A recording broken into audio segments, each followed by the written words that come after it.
Tony, Tony, Tony. Oh,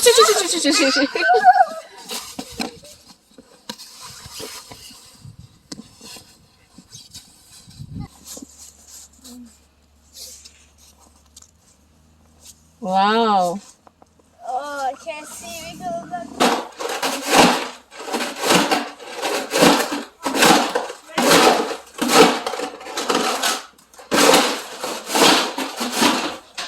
Hello everyone. Nasi vlog chang Manipuri ka luxury. Nasi vlog steady ko gi snow se ta ba lep tree hoje se February almost close le e. Ado nahan si spring sanga dry na khalum ne weather se mara ma de mukar lungai ra me. Ado ba di spring sanga ta ra khalam maga suddenly kamau da na ko gi keno si snow ina ta pai da re. Ado nahan si nungdang da tare ado ga daytime sung ta gi be gi khoi se sheng di sing hong dre ba no mi se da office hour oi be gi sheng sing ngam hong dra ba do ga di no mi dang thu ga sing ge to ba da na khoi ai se on sel ga kan ga ga khoi tak thu ko sing ngam gi dre ba da tak thu ken dor ba da ngam gi dre ado ngasi si mo ngasi nungdang se mo snow ta ra le ra me ado ngasi gi se di khar so ko ye do ma kha se ai so hi ne ho ji se se do pa si ya ga da di man de do sing dok ta di ya da ne dai kitai nga ni si song dak sahi gi snow si sanadri ba ma ni se edi bo de school da dum khara sanara ga su riyan ni sanade dum ma song si de snow sana gen ha re do na tho ko ne ma ni song ak sana han ge do ko sin be ara ga di kata nga mo sin ong ge na ado asani se je fully enjoy ta ulai tho khre yeng si hoji spring si sang di sang sin la ani ji daylight saving show marks 12 dagi horani aduna matam si khara di jano ani hai tare snow si khang de ka da karam khan pau turi tam sana ture ba ni se eyes on bagi makha do eyes ngate ne ko be careful Yeah, there's all lights. ada ma si edi si skating do bagi type ta nuai na sana lai tho pre si yin si si ma ba ni se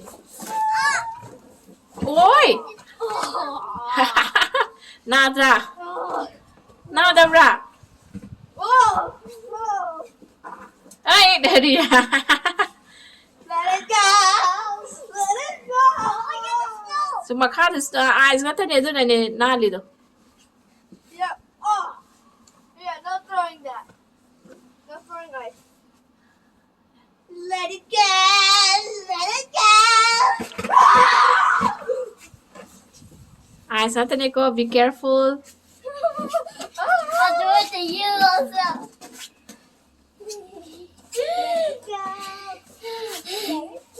makha sana chariya dada se na likhulan de skate thawa ga samana re skating skating si mayam na so khara snow yeng han bir o snow nungai de hai bine do snow si hajik lai ba condition ji asi ni no mo snow ta edi ai sa ta de ko na ya tek sai ni kan mo makha do matha ki do so for so makha de ai sa ta ni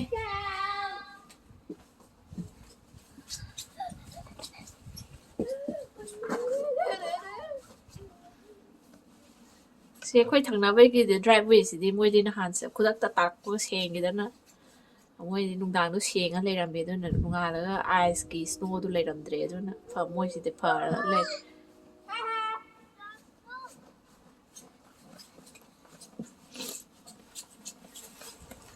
que no snow shovel do ya right right there wow Give me.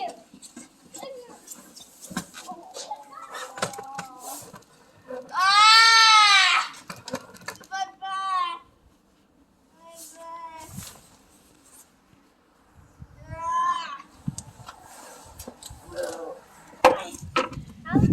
Rihanna do heavy ne do pai no si sumaina oh sumaina kano si lai ga dab ne do si tha ga lai ga ba si tha ga lai na si mo si ya de ba pra iphone de ji ta wo sa tre si asna le sangang sin si sana gi seng no hai di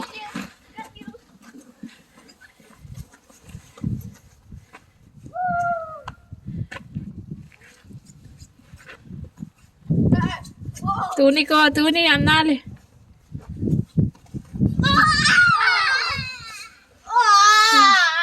ꯇꯥꯕꯒ ꯁꯦꯡꯍꯧꯗ꯭ꯔꯒꯗꯤ ꯁꯨꯃꯥꯏꯅ ꯇꯧꯁꯤꯟꯈꯤꯕ ꯍꯦꯛꯇ ice ꯑꯣꯟꯈꯤꯕꯁꯦ ꯁꯤ ꯒꯥꯔꯤ ꯊꯧꯗꯣꯛꯄꯒꯁꯦ problem ꯑꯣꯏꯗꯣꯏꯅꯦ Oh, look. ꯑꯥ snow ꯆꯥꯔꯤꯔꯣ ꯑꯦꯗꯤ ꯍꯥꯎꯕ꯭ꯔꯥ Yummy. ꯑꯣ my god Hold on, I gotta unzip my jacket. My shirt. very slippery Yeah, stop! Rhea ꯑꯩꯗꯤ ꯁꯤ ꯃꯊꯛꯀꯤꯁꯤꯗꯤ ꯂꯧꯊꯣꯛꯁꯅꯨ ꯀꯩꯁꯨ ꯀꯥꯏꯗꯦ ꯁꯣꯞꯁꯤ But don't destroy ice. Ice will get destroyed. Oh, ꯑꯁ ꯑꯁꯣꯝꯗ ꯊꯝꯃꯣ ꯁꯣꯝꯗ put here hey no don't to our neighbors okay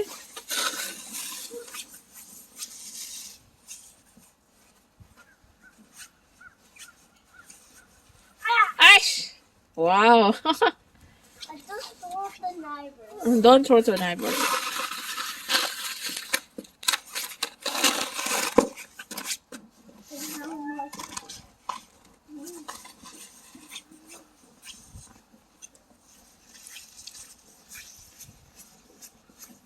I also help react.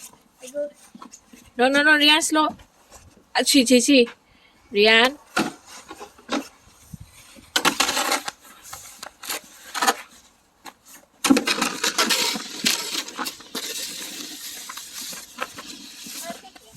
yeah just put it there Rian adu thamo Rian adu thamo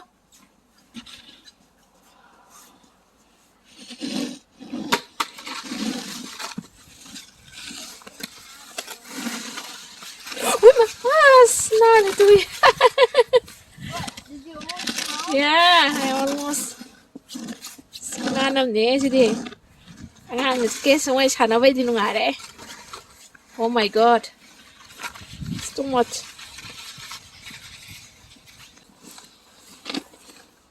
Okay, now. Thamo si dia som tapai chalo. Yare, ama mo ilo. Okay. Yare thanamo do thanamo. Okay, ama mo ilo. Som de. Nothing.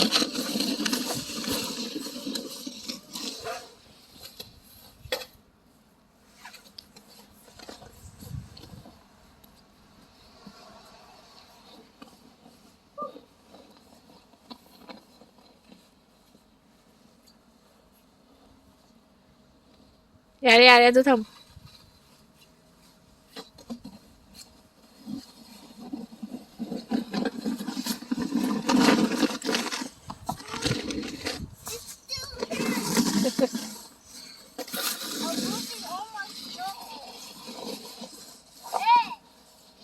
Too slippery, okay? Moving all my snow.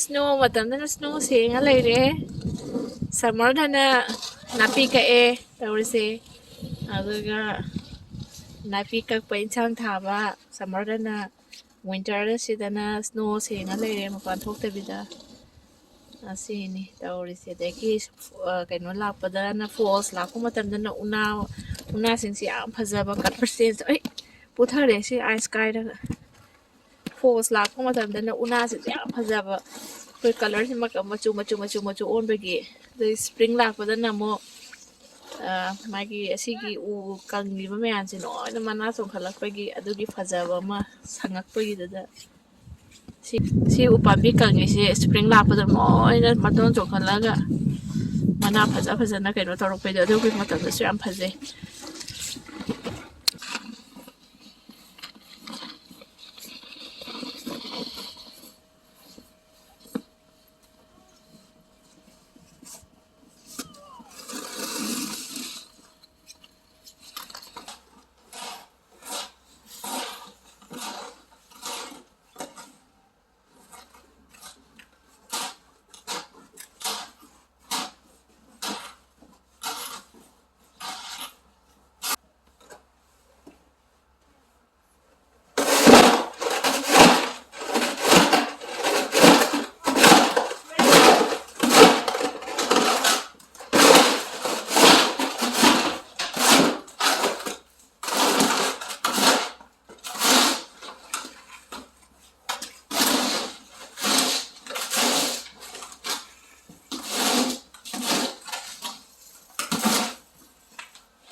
ꯅꯕꯨ ꯍꯣꯠꯅꯕꯅꯤ ꯋꯥꯔꯦ ice ꯂꯣꯏꯅ ꯑꯣꯟꯈ꯭ꯔꯦ ꯑꯩꯗꯤ class ꯁꯤꯔꯁꯤ ꯃꯆꯤꯟ ꯆꯨꯝꯇ ꯇꯧꯈꯥꯏꯌꯨ ꯉꯝꯕ꯭ꯔꯦ ꯀꯂ ꯅꯪ ꯀꯟꯕ꯭ꯔꯥ ꯀꯟꯗꯕ꯭ꯔꯥ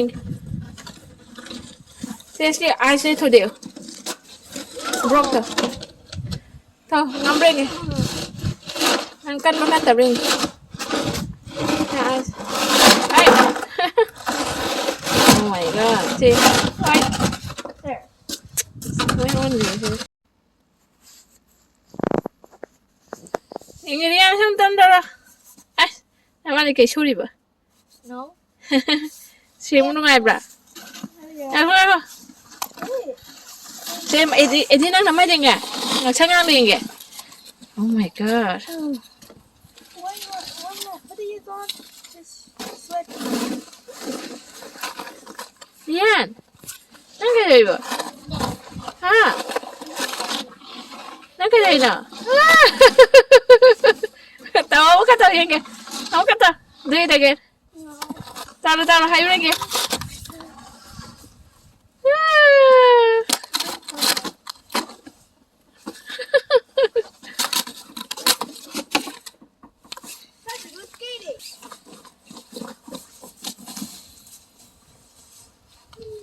Wah, Rian wah.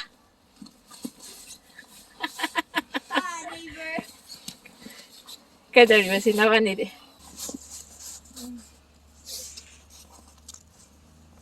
Wow. Oh, I can't see because of the... Oh! Rian. Too slippery.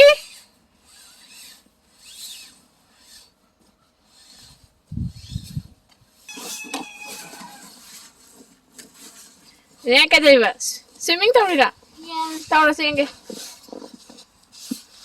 Swimming tahu yang ke?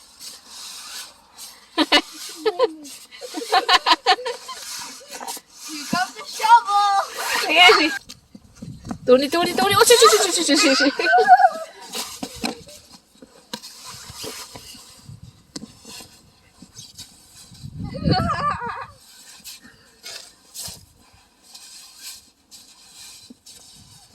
What's this? Rian somda sada no. Aduh lalu tu capek lah. Kami swim ya. I'm gonna act like this is water. Wait, stay there. Stay there. Just don't move.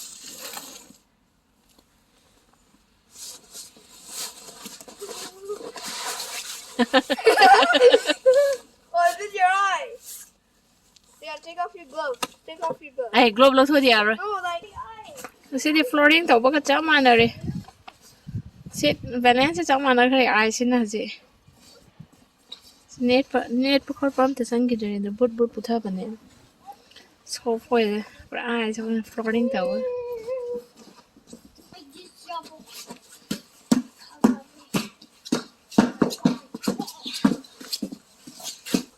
Mani isto si anu ngai sana re. Itu kalle yang na che musukan ngamdre se ke no dawi ai son chen gi dana. Itu sebuah sih kerja sana gi ya ye. Ini se full enjoy ta ko lai re. Ngasi gi di matang sa de lo lagi. Thank you very much. Bye bye.